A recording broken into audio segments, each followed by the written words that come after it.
মুখ ফুটে না বললেও বাবারা আমাদের হিরো।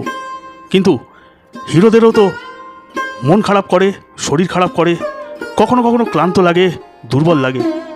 আমাদের প্রত্যেক সন্তানদের কর্তব্য সেই সময় আমাদের হিরোর হাতটা শক্ত করে ধরা, একটু ভালোবাসা, একটু যত্নে রাখা। আমাদের সাফল্য ছাড়া তারা তো কিছুই চায় না। বন্ধুরা, সংসারে প্রকৃত হিরোকে চিনতে শিক্ষণীয় 3টি কথা সর্বদা মনে রাখুন। প্রথমত, আমাদের প্রত্যেকের বাবারাই কিন্তু আমাদের রিয়েল হিরো। দ্বিতীয়ত, হেরে যাওয়ার আগে সবসময় একবার জিতে যাওয়ার স্বপ্ন দেখতে হয়। তৃতীয়ত, প্রতিযোগিতাময় এই দুনিয়াতে টিকে থাকতে হলে সবসময় নিজেকে অনন্য প্রমাণ করে দেখাতে হবে।